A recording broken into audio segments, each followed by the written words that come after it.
Welcome to the Hamumu Halloween Home Horror Hoedown, the podcast where we watch scary movies so you don't have to. From award-winning to completely unknown, we take them all way too seriously. I'm your host, Mike Hummel. And I'm your host, Solange Hummel. Now, warning, we use a ghoulish number of spoilers, so watch the movies first. Second warning, we don't know anything about anything, so don't take us seriously as we take these movies seriously. This week, we watched a movie that is almost exactly as old as our marriage. Oh, word up, it is. And I find that particularly fascinating because... Our marriage is also stilted and awkward? Only because we are stilted and awkward. No, I find it particularly fascinating because it was a glimpse back into a time and a technology that, I remember, but I don't remember.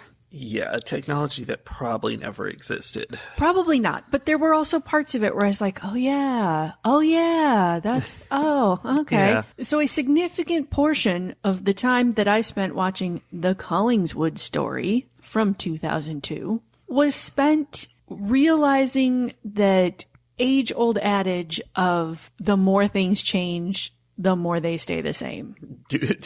Was this similar to your current life? No, it was about these guys. Okay, 2002. The internet was not brand new, but it was pretty new to the average person. Yes, right? It was very AOL-y back then. And I'm fascinated by the fact that even then, in a movie that was made in 2002, they were already talking, the only things they used the internet for were porn, psychics, and researching true crime. Yeah. And really? That was it. Isn't that pretty much what we do with the internet now? Yeah, I would say, but we get more than 14 results. The only new thing is that now we make podcasts about the things we learn after researching those things and share them. I mean, in a way, they did make podcasts. They just only sent them to each other. Yes. Because what we're talking about is video phone technology. Well, video phone program on the computer technology. That technology was very hazy because at first it was a program that she had on her computer, but she also had to dial her actual wireless telephone. Yes, she had a cordless phone. Yes, not wireless. Not a cell phone. A cordless phone. She had to use the portable handset to her phone to dial it in, but then she also was able to put it on her laptop. Yeah, and use the phone cord from the other room to connect directly there, but then I don't know what she was dialing. Yeah, I don't know. And then later she was recording things on some kind of camera in her car. Yeah, she was recording video emails, which is something that the Dekko video phone app supports. So here's my thing. Either she had a cell phone. No. Which obviously she didn't. Or she had a really, really long cord to connect her laptop, which was in her car, to a phone line? No. A video email you record in advance and you send when you're done. Record on what? On your cool laptop that you're holding up while you're driving to film what's around you. You don't need internet for that. Not that there wasn't internet here. They literally, they would dial someone's number, and that person also had this program set up so that using their regular phone connection, they would be connecting to a video call. To a video call, with better video than we get on our Zoom calls. Right? At one point I was like, wait a minute, is this movie taking place in 2002 or was it made in 2002? Because everything is very clear here. Yeah, no, it was very clear. It's very clear. The whole video phone, dial-up chat people who are also on this app thing felt very familiar to me, though. Yeah, that's like how the internet used to be. Yeah, I know. That's how we met. I know, but before that even, when you'd call a dial-up BBS and you'd chat with people on there. And I used to have magazines, I think. some sort of technology I barely remember, but magazines where it's like, here's all the BBSs in your area and dozens of numbers, and you call the different ones up. You literally call on your phone and it connects and it goes and then, boing, boing. and then you're on their system, like doing text games. You're playing Trade Wars on there. And they'd always have a little bulletin board. The BBS means bulletin board system. So you'd be on there, you'd post messages, see other people's messages. That was the days. See, when I was in college, and granted, I grew up in the Midwest, so everything was like 5 to 10 years behind the coast, right? Mm-hmm. When I got to college, they gave me an email, and that was like the first email I had ever had. Me too. Yeah, but that was 4 years before I got to college. Yeah. But so like I had my first email, like I remember going down to the basement of my dorm room because there was like this cinder block. I mean, the whole dorm was a cinder block building, right? So I'd go down into the basement and there was this windowless cinder block, large closet of a room that had like 5 or 6 computers set up in it. And you could go down and you could log into your email and check your email and whatever. And I know there were like some other things that I did, but essentially for most of my college years, all I did with the internet was use it for email. Yeah. And possibly some research. Like I took like there were portions of all of my classes that were about like, here's how you do research on the internet to find information for the papers you're writing. Yeah, or, which was whatever. not easy. No, you had to like have logins to all of like the library systems and, all of these things. LexisNexis. Yes. Yeah. There was also, before the days of Google Reader, which is long dead now, I think it's 5 or 10 years ago that died, which was awesome. Before that, there were still these feeds, and that was Usenet is what it was called. And it was all the different groups. And it was basically like, what was that called? It was like an email, not newsletter, but an email group. Like you're in a chat with everyone else and you get all these messages. You would get a collection of things that other people had said. Yeah, and you yell at them, and it was terrible. Everyone on it was a horrible, rude nerd. Well, see, I feel like I remember thinking, oh, this would be cool, and like trying to find groups that were things that I was interested in. And, because I have always been an 83-year-old woman, I was like, books. Cross-stitching and, who knows what ridiculous things I was looking for. But A, they were not well populated. There'd be like 4 people. Yeah. And B, like you said, they were not the kind of people you wanted to be talking to. No. So like I would get excited and I like did that. And then I was like, oh, absolutely not. This is not something I need to spend my time on. And then I just couldn't get off these listservs and I would just get these emails. Like that was the email that I would get. I would get like one email from some school related thing and then a bunch of these like email things from strangers. Yeah. People arguing about cross-stitching. Yeah. I don't know if it was that, but like equally important and interesting, I'm sure. Yeah. It makes me think, and at some point we're going to get back to the movie, I'm sure. But, maybe. But this makes me think about how I am not an early adopter of things, technology-wise. You still don't have a Dekko video phone. I still do not. No, I'm not an early adopter. And I'm resistant to getting onto new technology things. And so the number of times that I have finally put the effort into learning how to do something, only to have that something cease to exist very shortly after that, is upsettingly high. Like the light switches in our house. Yes. That's a hard one to explain to anyone who hasn't seen them, but our light switches are obsolete and don't work. Because they tried to make them fancy technology, wireless nonsense. You think a light switch is pretty simple, but no, not in this house. No. Or like the fact that I got an email just this week telling me that my Google Podcast is going away. Yeah. And I'm like, literally now I'm just not going to get to listen to podcasts. And I used to, and by used to, I mean like 2 years ago, use something I don't remember the name of prior to Google Podcasts. And I was forced into Google Podcasts because that went away. But now they've killed that too. Yes.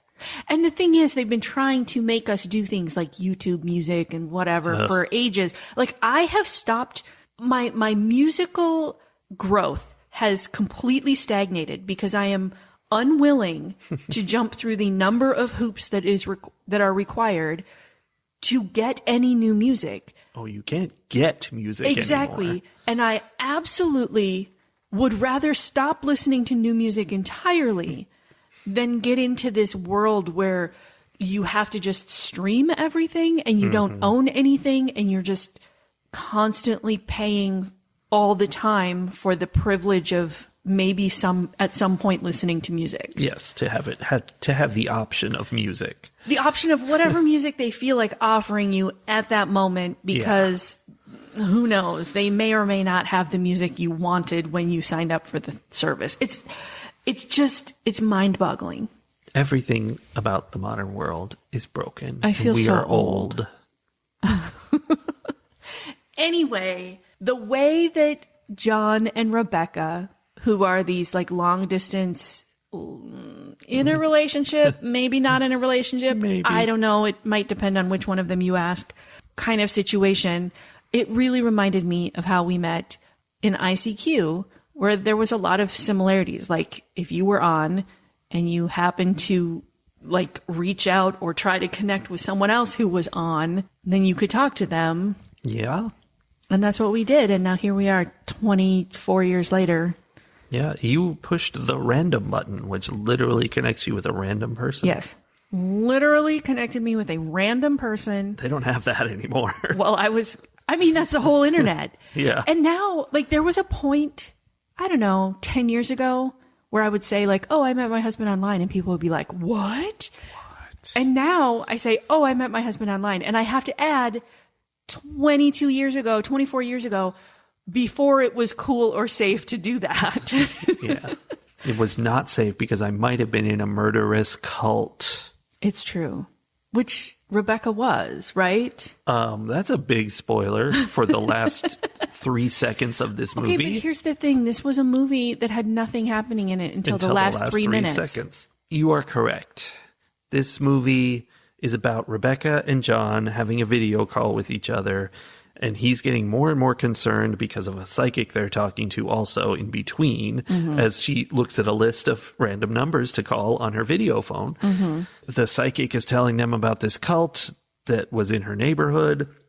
Turns out it was actually in her house, and a guy murdered his kids there. Turns out he was in the cult. And by the end, she's going up in the attic to see cult stuff up there, and you think she's about to get killed. But twist ending, the killer, who is the cult leader, is actually at John's house and murders him and cuts his eyes out like you do. And then the last thing you see is like the shadow, like Rebecca's face in deep shadow, but you can just tell that it's smiling. It's what she wanted. I mean, it was a really elaborate way to get him killed. She moved away from Virginia all the way to New Jersey to go to college, and he wouldn't leave her alone. What else is a girl to do but join a cult and have him murdered? Yeah. I mean, that does seem like the only option. But it was... Now, see, that's a very 2024 internet kind of approach. It seems a little early in 2002 to jump straight to that. Yeah, they were ahead of the times.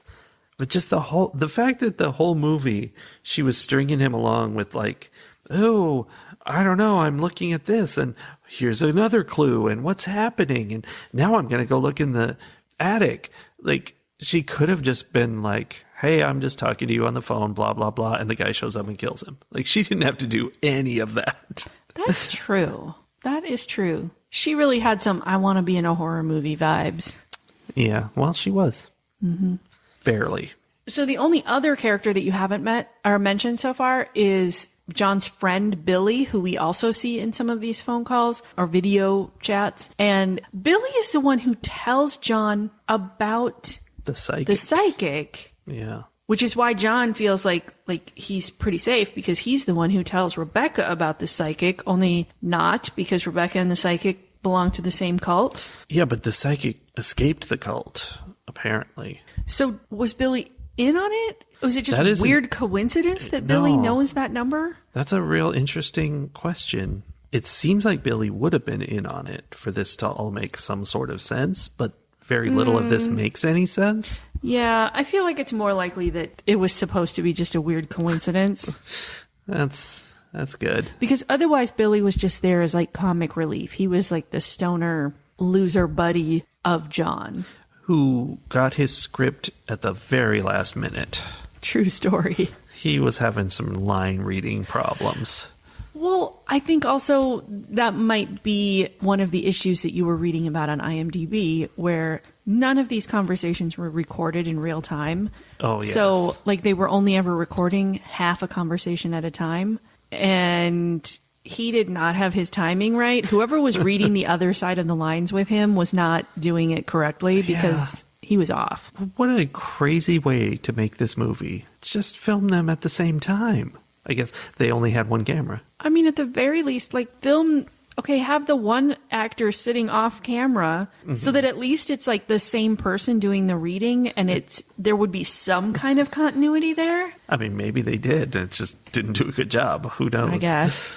I guess. It was very sloppy. And there were definitely a couple of lines. You know, I didn't know that they recorded it that way until after we watched the movie. Yeah. But while we were watching, there were definitely times where I'm like, oh, these two are not really having a conversation, because the thing that John just said in response to the thing that Rebecca just said doesn't make any sense. Like, they're not having the same conversation right now. Yeah, I didn't have that thought, but I got this vibe of like, this is really inane writing, because it was just like, did you think you'd be going to the library today? Like, just, I don't know, not interesting, not a good conversation. I agree, except that there were also moments where I was like, oh, they're working in some of the exposition in a less clunky way than normal. Like, I was able to figure out from the conversation, you know, the first conversation that Rebecca and John were having, I figured out, like, where she was, or I could have if I knew what any of these schools were. I think anyone on the East Coast would have been like, oh, I know she's in New Jersey. And then eventually they said that. But like, I knew they were on the East Coast because he mentioned he could have come up and they could have gone to Philly. So I'm like, okay, well, they're within a couple hours of Philly. I knew it was fall because they were talking about it being Halloween in a couple of days. They did. And I feel like there were a couple other things too where they worked it into the conversation in a way that was like natural but informative. It wasn't exposition of like, oh, Rebecca, how is it in New Jersey where you moved after leaving your hometown in Virginia? And that is how a lot of found footage films are. This was a found footage film. We haven't mentioned that, but it should be pretty obvious from the whole video phone thing. It was all video phone. It was not well done found footage. But it wasn't all video phone. No. Because this is the first found footage film I've ever seen, which includes footage recovered from a person's dreams. Yes, multiple times. And then also even parts that weren't from the dreams. Like, she was filming her video emails driving around town, and they'd fade in and out these old-timey photographs over it. Like, maybe she was doing some editing before she sent them. I don't know, but I mean, she was trying to mess with John. She was, yeah. That makes sense. She's like, hey, I was just driving around town, and oh my God, look at that ghost just showed up in my video. That's actually a really good explanation. But he never mentioned it. He should have freaked out about that. He's like, did you see what happened? Now, I want to know how they managed to upload to that newspaper's website a picture of the bathtub where the girls were drowned, or the kids were drowned, with a classic Halloween shaker. A Halloween shaker. A toy everyone knows about. Who doesn't know a Halloween shaker? There was a picture with the Halloween shaker in the bathtub, and then like the page refreshed or something, and it was gone. I mean, yeah. How did they do that? I think that was the spirits. I think this cult is connected with dark forces, and the dark forces are updating websites. I mean, that is also a very 2024 concept. Right, yeah. Okay, so you're saying that it wasn't just that this cult was messing with John. There was actually some supernatural. I mean, that's the only supernatural bit I can think of, so maybe they were just messing with John. Well, that would explain, though, a little bit maybe the coincidence piece of like the spirits made Billy find this number and, like connected all those things. The spirit world was at work. But again, that's something that could have been messing with John. You never know. Who knows? We do not get enough info to solve these questions. What's your favorite childhood memory of playing with a Halloween shaker? Oh, that is hard to narrow down from all the times that I got to enjoy Halloween shakers growing up. But I remember one time I was running through my backyard, shaking my Halloween shaker like you do. Oh my gosh, so much fun. And maybe this isn't my favorite memory. Wait, did you get store-bought Halloween shakers or did you have to hand make your Halloween shaker? I actually had a Halloween shaker passed down from my family going back generations. Wow. Which, I mean, didn't you? You didn't? No, I've literally never heard of a Halloween shaker until we watched this movie. Me neither. I'm a normal human being. I'm not a monster. I did like how you ran with that question, though. That was pretty good. I like how the movie ran with the idea that everybody knows what a Halloween shaker is. No explanation. It was just, that's a thing. And they're all talking about it like it's a thing. Actually, bit of trivia for you. The Halloween shaker in the film was a family heirloom of some sort. It was one of his parents, something he found it in their house or whatever, and he thought it was so creepy that he wanted to use it in his movie. And secondly, the postcard where the ghost is chasing someone with a Halloween shaker, as you do, was a postcard they found, and he's like, what a great coincidence. That's perfect.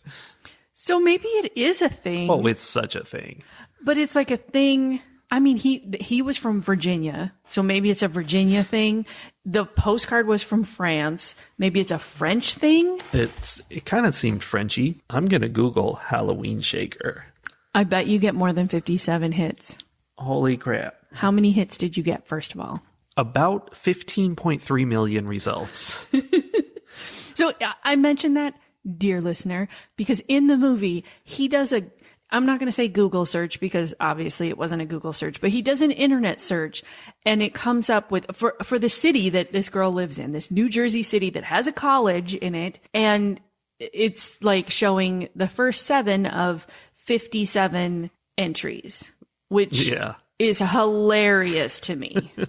Okay. Oh, should I look that up too? Collingswood, city in New Jersey, about 3.85 million results. Yeah, it's grown a little. Okay. So what did you find when you Googled Halloween shaker? Well, I got my 15 million results, but guess what? They're all about... This movie? No.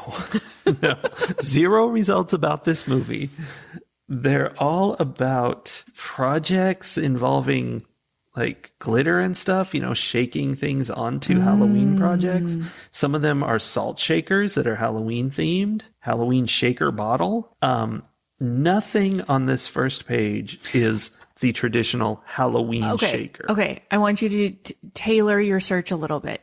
This time, search for Halloween shaker toy French. No.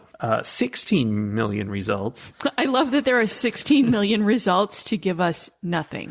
Actually, Etsy, one of the second thing on this list is a vintage Halloween Silver Willow folk art Halloween shaker. OMG. And it looks haunted. It's definitely haunted, right? But what came up first was a Halloween French bulldog. Sure, of course. Okay. I mean, I feel like it's a thing. I feel like there is definitely some group of people had this as a thing. It was not a group of people I am familiar with. Hold on a second. Etsy has a category called Tin Shakers Halloween, although none of them are anything like the shaker on a stick. But they are like tin pans that you would shake to make noise at Halloween. Weird. Well, we've entered a new world, and that's fun. It's the internet in 2024, baby. Anything you like to find can be found. Just like on the list of phone numbers on the Dekko phone, where we met Theodore, who was a gross old man in boxer shorts and nothing else. who just likes to chat on his Dekko phone. He was on his Dekko phone 24/7, and anytime somebody called, he would do a sexy dance for them. Yeah, and discuss whatever they wanted to discuss. Sure. You could tell it was early in the internet because she dialed the number, immediately is looking into a room with a couch and a naked bearded, I mean, not naked, but almost naked bearded guy, and she didn't immediately hang up. Yeah. The note that I made was she stayed on this call way too long. Yeah. Which just goes into, I mean, it's totally unrelated, but come on. This whole movie, we find out at the very end, she's pranking John basically to death. Why did she do all of this stuff?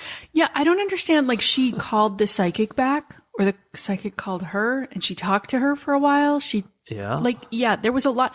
And there weren't any, like, three-way calls happening, because that was technology they couldn't imagine. That's way too far. They made up all this other stuff, but they could not imagine that there would be more than two people on a call at any given time. Imagine their shock if they saw a Zoom conference happen. With a cat lawyer. I'm not a cat, I promise. I promise. So there were lots of things that were happening when John was not in a part of it at all. And then she would have to call John, or John would call her, and then she would impart this information. Why? Something they could have fixed, although they would have had an even shorter movie, if they had just shown us things from John's perspective, which would have been more appropriate. Mm-hmm. But no.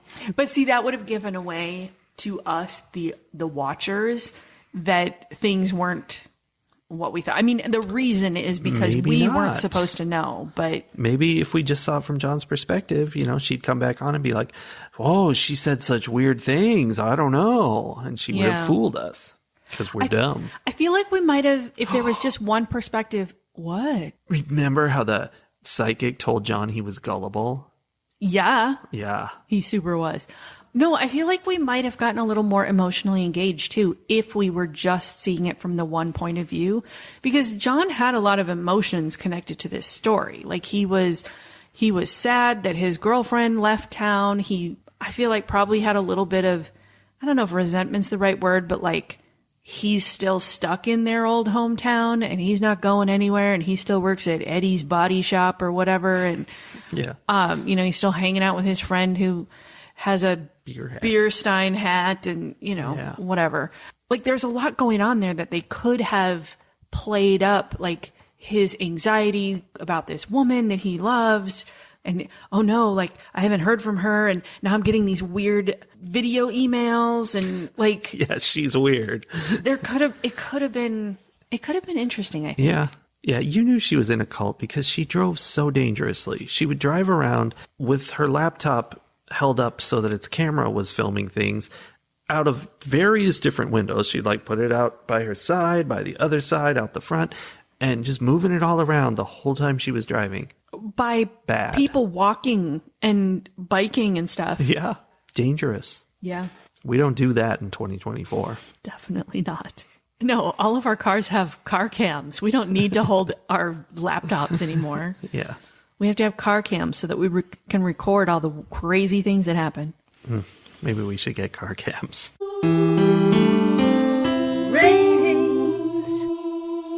Aside from the memory lane piece of this, I was not overly impressed by this movie. Weird.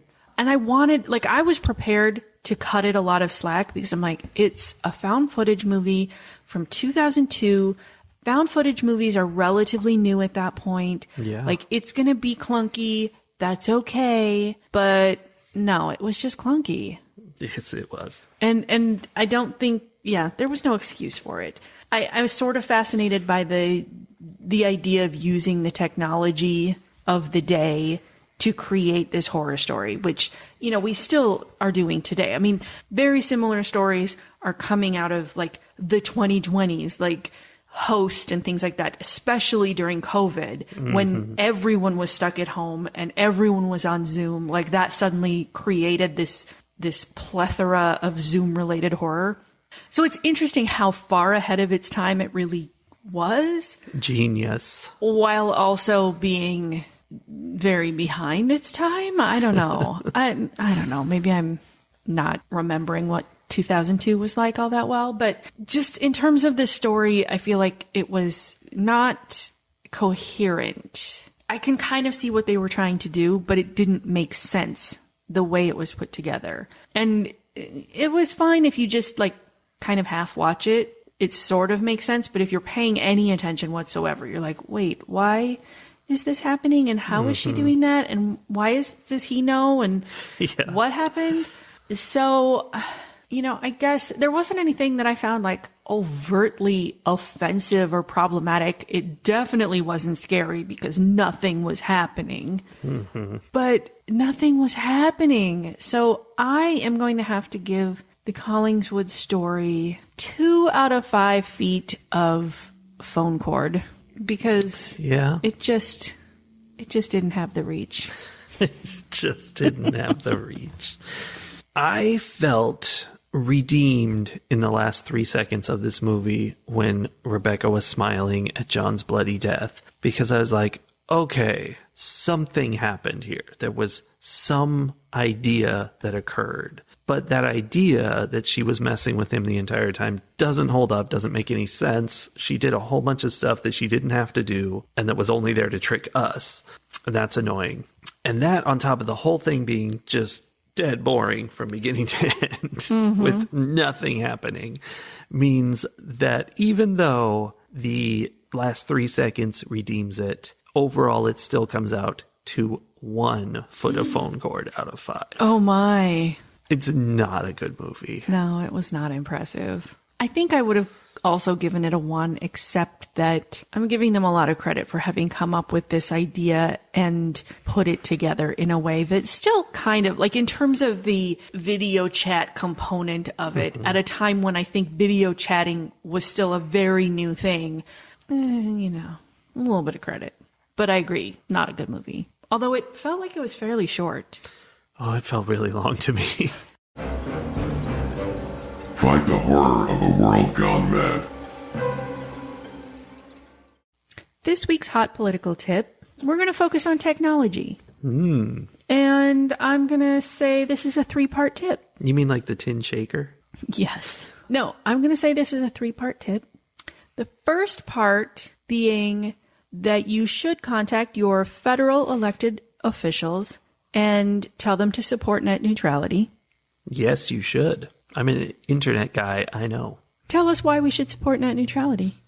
Net neutrality, which was the law of the land forever until during the Trump administration it was destroyed, is the idea that internet service providers have to provide equal services both to all their customers, but also to all the things you do on the internet. So, like, if Facebook owned an internet service provider, which would never happen, they could give massive bandwidth to anyone going onto Facebook and throttle them if they try to go onto Twitter, which I will call Twitter for the rest of time.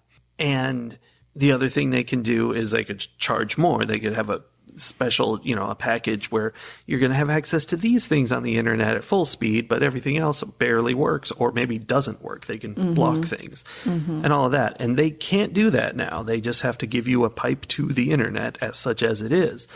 So that's what we want. We want freedom. Yes. So we want to support net neutrality. You can contact your U.S. representative, senator, the president about all of those things. Part the second would be we also want to support broadband for all. Yes, because we're part of all. We are, and we have terrible broadband. Yes. And we would like better. But also, there are people in our country, the United States, that 22 years after this movie was made still don't have good internet access. Or video phones. Which is ridiculous. That is something that Joe Biden, thank you, sir, has made sure that there were funds available for. Of course, our elected officials here in Texas do everything they can to avoid getting free money from the government because they're a bunch of beanbags. So you could contact your state House reps and your state senators to let them know that you would like to have broadband for all and you would like broadband infrastructure to be part of what they focus on. And the third part of my technology tips is a repeat from a few weeks ago, maybe a little further back, I don't know. But don't believe everything you hear on the internet. Yeah. Because sometimes you think your girlfriend's being haunted by, a judge from a long time ago who killed his kids, but in fact, she's joined a cult and sent them to murder you. Sometimes. Or more realistically, sometimes you see things on the internet talking about, I don't know, for example, politicians running for office, saying things about themselves and others, and most of it is not true. So No, just be nothing careful. is ever true, it turns out. Because you can do a search and get 1.5 million responses to say, nope, that's not an answer. There's nothing about that. Good times. Thanks for taking this video call with us, everybody. And this trip down memory lane to 2002. Way back then. Way back when. We will see you all next week when we watch another movie that's not about video phones, and it's a good one. You're going to love it. Sounds like fun. See you Bye. then. Bye.